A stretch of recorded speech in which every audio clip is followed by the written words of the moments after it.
Good evening, everybody, and welcome to WANA Live, the reading series of the Writers Association of Northern Appalachia. Damien, you look a little strange tonight. I grew up my hair a little bit and I just, switched it up a little bit. But yeah, Changed your voice a little. that's right. The hoop earrings and stuff. Just thought it was time for a change. So how are you, Laura? I am well. I am coming to you from Charleston, West Virginia. So I'm not actually in Northern Appalachia right now, but they're good folks in here. So yeah, a little further south, but I miss you all very much. And being here reminds me of how great it is up there. Yeah, for sure. For sure. I'm glad you could join us tonight. And while I have you here, before we bring out our guest, you might want to tell people that you have a book coming out in October. Oh, heck. I have a book coming out in October, and it is about the great state of West by God, Virginia. And it's an essay collection coming from Autumn House Press in Pittsburgh. They're fantastic people, as everyone from Pittsburgh tends to be. So I'm sure we'll chat about that as the summer goes on. How are you tonight, Christina?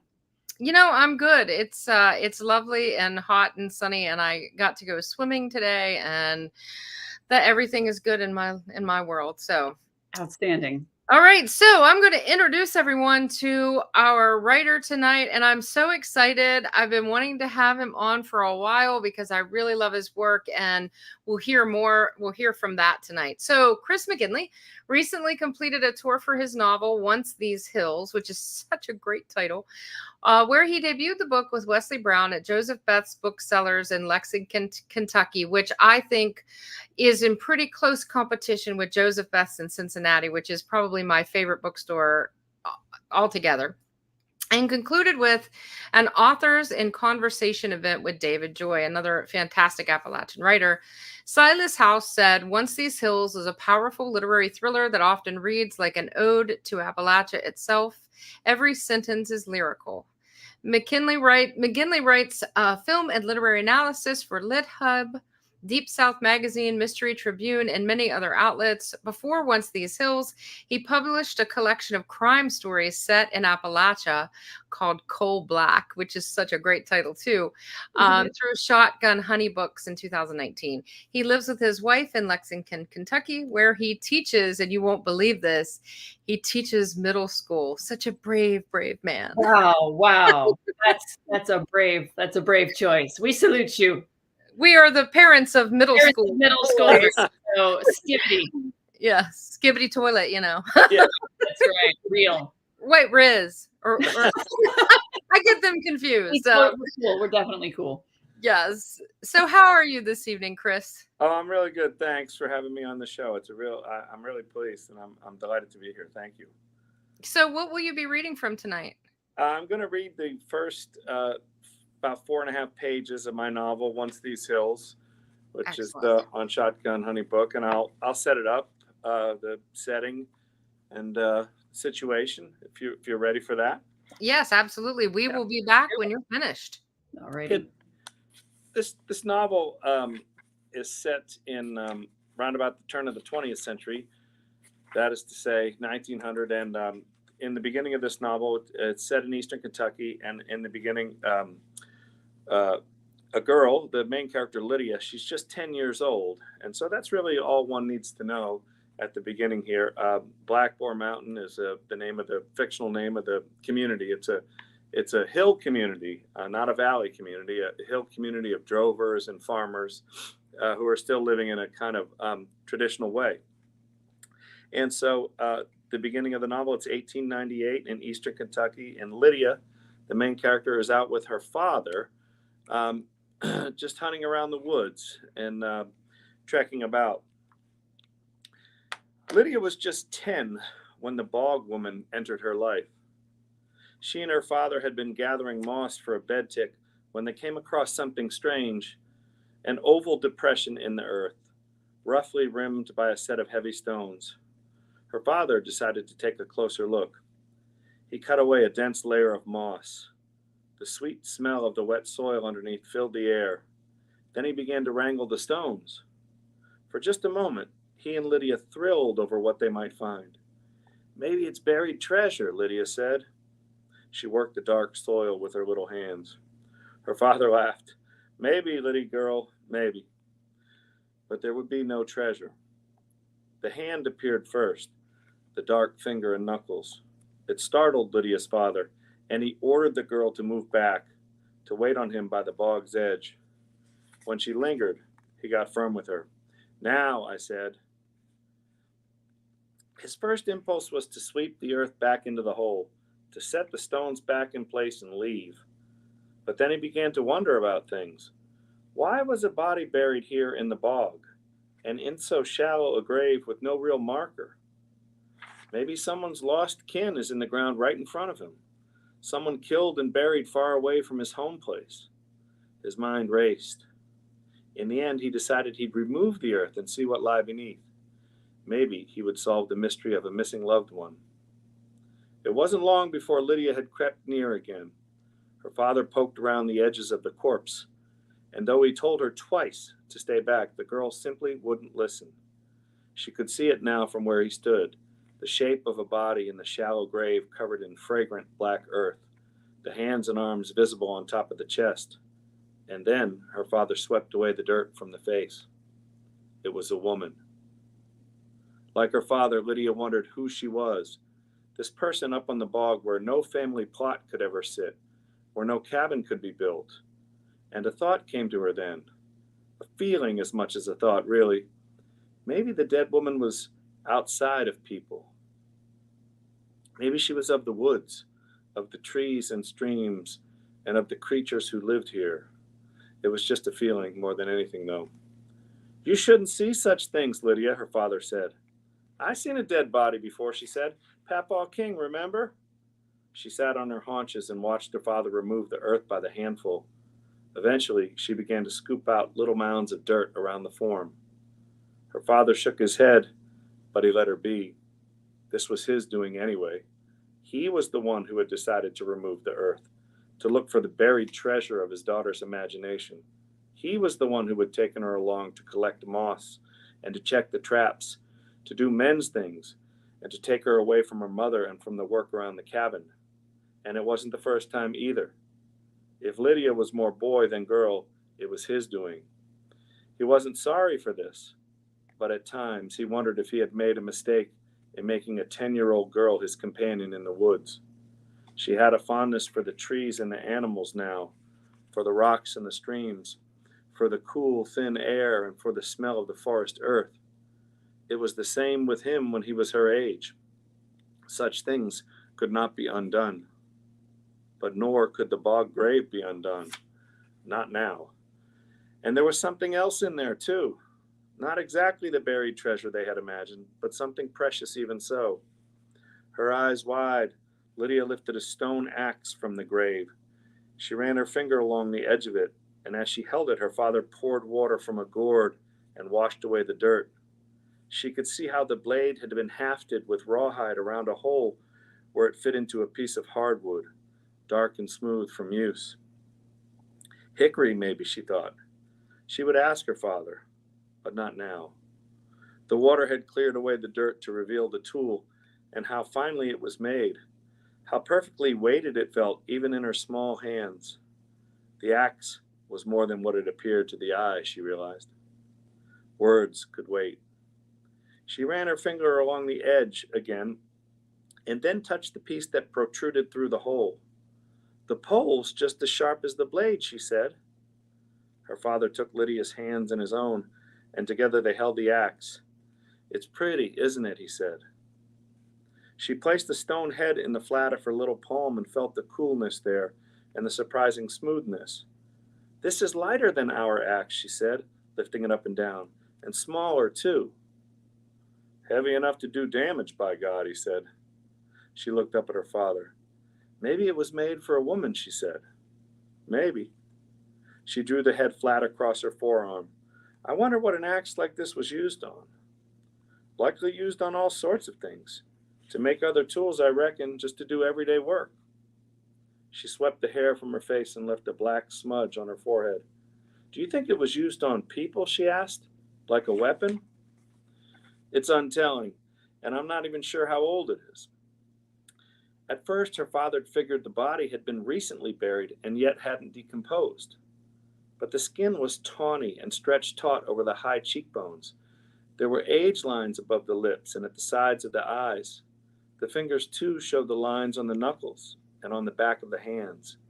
It looked preserved more than anything, dark from the bog, but still intact, not decayed.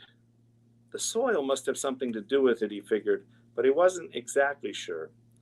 The clothes, too, were from another time, from before his parents' people even. Buckskin breeches and a tunic with a belt of sinew. A Cherokee, maybe, or someone before the Cherokee, he thought. The face appeared to be a woman's, but the axe and the breeches made him wonder. The hair was long, but that didn't rule out a man. It looks like a woman, but I wonder if it's a man, he said. Got breeches on and there's an axe. That's a man's tool. Lydia stared at him. Well, don't you think that's odd, girl? He said. Daddy, it's a woman. Carefully, she swept the muddy strands of hair from the face. When she touched the high cheekbone with the tips of her fingers, something happened. Something she was never able to describe. Not truly, at least. Even years later, when she had the experience to understand so many different things, she knew it was something feminine, though. She felt that part of it. But it wasn't a feeling she knew. Not like a mother's love or a friend's. It spread up through her fingertips and arms, and then down into her chest, this feeling, this feminine, wild sense. She placed the axe on the dead woman's chest. You might need this, she thought to herself. So that's the first couple pages of my of Once These Hills. That was awesome. Oh, thanks. I feel like any story that starts out with the words bog woman has just absolutely awesome. An opening line is a nice thing. Yeah, simple declarative sentence often. Yeah. It's really impressive. What was the inspiration? What was the kernel that made you say, this is a story I want to tell?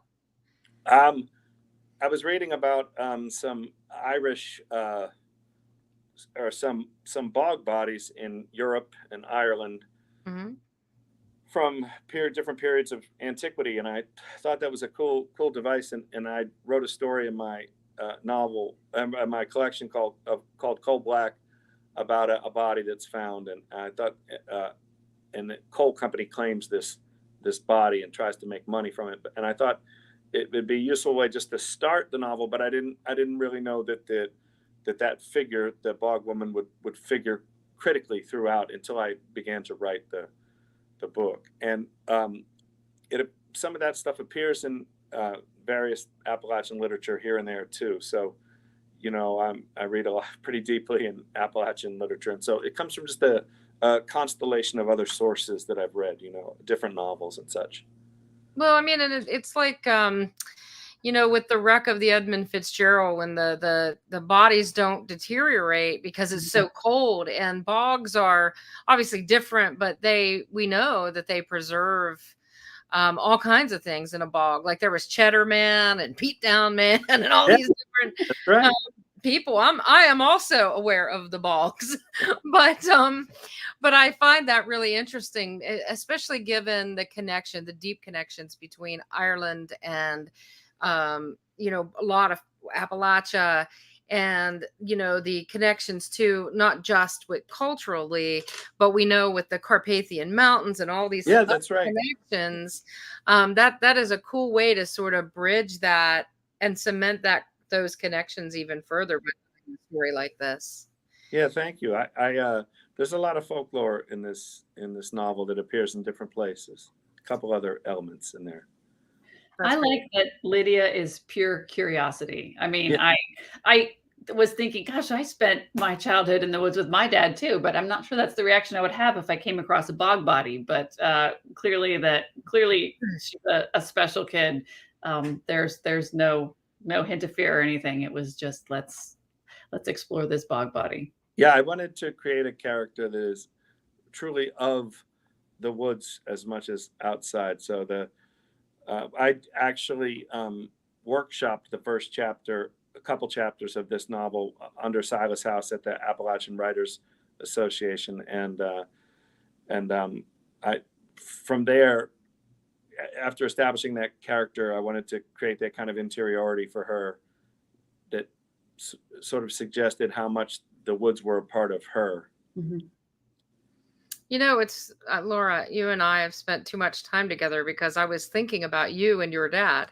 Yeah. While he was reading, because I know he inspired this incredible love of nature, being in the woods and this exploration. I was like, oh, it's like Laura and her dad. And then there's a dead body. And I'm like, maybe it isn't.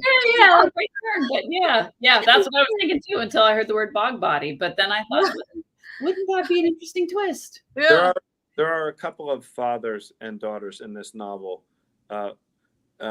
who explore the woods together. One of the other main characters in here is a woman named Clyde No, and she tells a story about her father too, and their explorations in the woods. Wow, this is amazing. I have read this novel, and I encourage people to get it and read it. It is so good. And I think that, you know, it's an interesting way to think about the sort of traditions from Appalachia and bring them into today. Because I think, you know, most of us grew up knowing folk tales or folklore or whatever, but to be able to fully flesh them out is such a joy. And to be able to take, like, you know, we've all known or heard, well, if you hear somebody calling your name in the Appalachian woods, man, don't answer. Get yourself out of the woods. And when we take something like that and spread it and nourish it and then see what it becomes, I mean, that's real art and enjoyable. Yeah, another thing related, I'm bringing this up because of what you're saying. You know, years ago, this was in the early 90s, Chris Offutt wrote a collection of stories called Kentucky Straight, and there's a story in there. By the way, I have an interview with Offutt coming up. I interviewed him for LitHub here. It'll be out in early July. But he's writing a series right now, a crime series. It takes place in Eastern Kentucky. But this old story that he wrote in there, he wrote a couple stories in there in Kentucky Straight, where as you read it, you say, "Oh, this is so fantastical! I'm surprised he's trying to get away with it." And then when you think about it later, you say, well, you know, it's not that far-fetched. And then maybe another day you say, oh, it's so far-fetched. And so I love that point where you would say, well, you know, that really could happen. This character might really live in the woods, this woman, this old granny woman or whatever. And then you say, oh, no, that's not. So on that cusp of there, I think is if you can tread something like that and make it work, it's really cool. Yeah, and that leaning in and out. Reality, is this real? Is this not real? That's exactly what I'm talking about. That story, by the way, there are several in that collection, but it's called Aunt Granny Lith. And I talk about it in the interview with Offutt coming up. If you get a chance, you guys should check out that collection. It's old now, but it's a great collection. Sounds awesome. Yeah. So we do have a comment tonight, and it's from one of our absolute regular viewers and always a good friend of WANA and the show, and one of our members. Karen Wyatt says, what a great passage, another book to add to my library. And she's not kidding. Karen reads more books than any other human I've ever known. I don't know if she just like tips them up and the words just fall in her mouth, or I don't know, or in her ear, I don't know, but she reads so much, and so she's always happy to get another book, and it sounds like she's anxious to read yours. Oh, that's fantastic. That's delightful. That's really, really nice. So what's up for you next? Nightstand pile gets really high after a while. Really high. Well, not for Karen. She just reads them all. I'm always so impressed, and I know she's going to probably message me later and go, "It's true."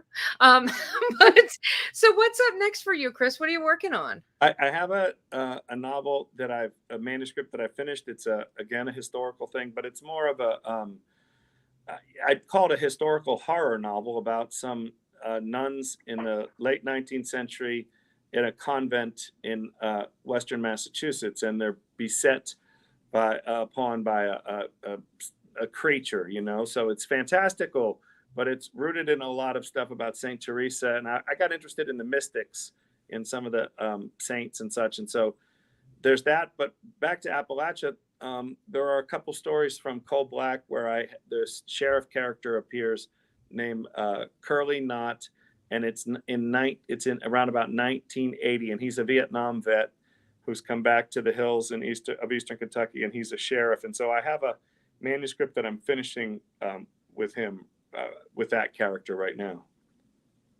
Wow, that's cool. That's It's exciting. like, and they some of these characters can't let us go, right? Yeah, I'm really, so many people told me to write about that. Wasn't really my first choice, but when that book came out, so many people said, "Oh, I love this sheriff character, this Vietnam veteran character." And he, again, I mentioned Offutt. He's a little bit like Offutt's character in these Mick Hardin novels, you know. So we'll see what happens with that, what people say. I hope to get that published. I really do. We hope you do too. Thank you for We'll be saying. looking for it. Yeah, thanks for asking. I appreciate that. So thank you so much for coming on the show and for reading for us. And I know people out there listening tonight, go out and get this book. It's wonderful. And it was definitely worth my time. And I read it. I'm a slow reader. I read like I read my own work out loud, which drives other people crazy. How can you read so slow? And I'm like, I don't know. It's just how I read, but it took me a couple of weeks to get through because, you know, and I'm also doing a million things, but it was definitely a real joy to read. And I found the deeper I got into the woods of it, the more captivated I was by the characters and by this mystery and these relationships between these people. And it's just really, really well written and a great read. Thank you so much. And I'd be delighted to come on if you want to have, when the two of you both have books forthcoming or books you're working on. And I'd love to come on and be an interlocutor when the time comes, if you want someone. Oh, that'd be fun. Yeah. At all. We both have books coming out in the fall. So we're going through it together. It's very cool. Let me know. Thank you. I'm glad to be on one of these panels again. Thank you so much, guys. Appreciate it. It was lovely having you on. And good night, everybody. We will not be on next week because it's our country's birthday.